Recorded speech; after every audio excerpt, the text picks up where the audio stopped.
May puting. Oh! Kami. May ebok. Oh! Kapatid na ako.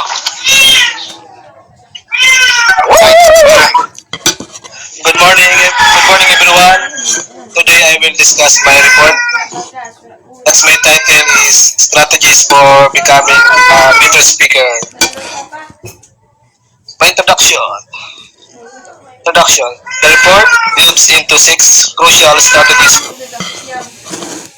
May nauding.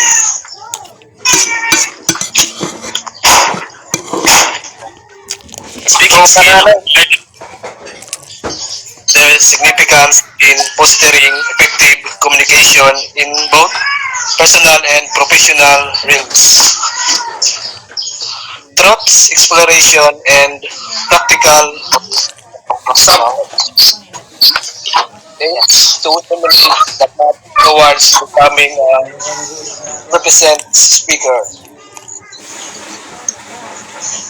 Number 1, plan appropriately. Planning your speech involves structuring your content effectively using frameworks like the rhetorical triangle or Monroe's motivated sequence. Attention is grabbing openings such as surprising, specific, or fulfilling can captivate your audience interest from the beginning. Number 2, engaging with your audience.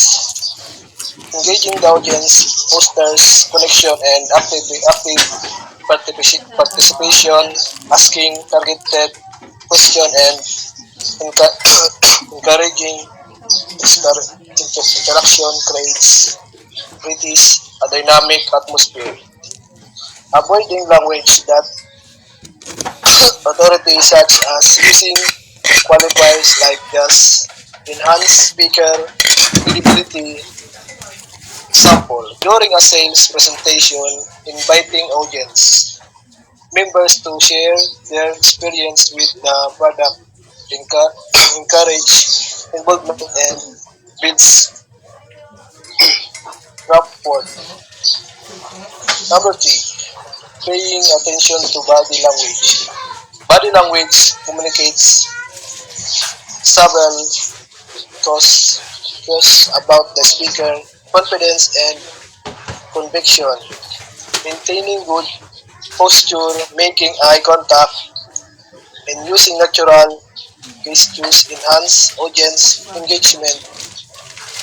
Moving around rather than staying behind a podium creates a sense of connection and energy.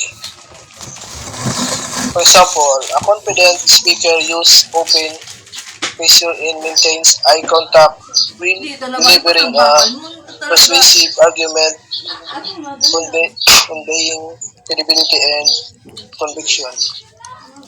Number 4, think positively. Maintaining a positive mindset and essential for effective public speaking. Utilize affirmation and visualization techniques to boost confidence and focus on the potential impact your message. Example, visualize success before delivering a presentation to enhance confidence and hindi ko masabutan eh. Pas na ito. Coping with nerves. Managing nervousness is crucial for effective communication. Redirecting focus from self-doubt and audience engagement helps anxiety deep breathing exercise and viewing an audience as individual rather than collective entity promote relaxation and connection.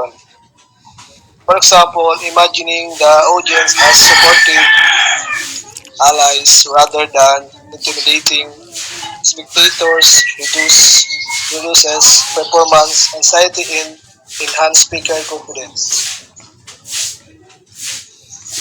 6. Watching recording of your speeches. Self-reflection, truth video analysis, level of continuous improvement, identifying areas for enhancement such verbal stalls or ineffective gestures allow for targeted practice and refinement, learning from past performances, enhance future speaking engagement. Reviewing a recorded presentation reveals opportunities for improvement in pacing, passing, and clarity, guiding adjustment for future speakers. Conclusion: becoming a proficient speaker requires deliberate practice and commitment to ongoing improvement. By implementing strategies such as adapted planning, audience engagement, and positive thinking, individuals can effectively convey their message. Regular self-assessment, truth video analysis, continuous growth, ultimately empowering speakers to engage and inspire their audience with confidence and authenticity. That's all. Thank you.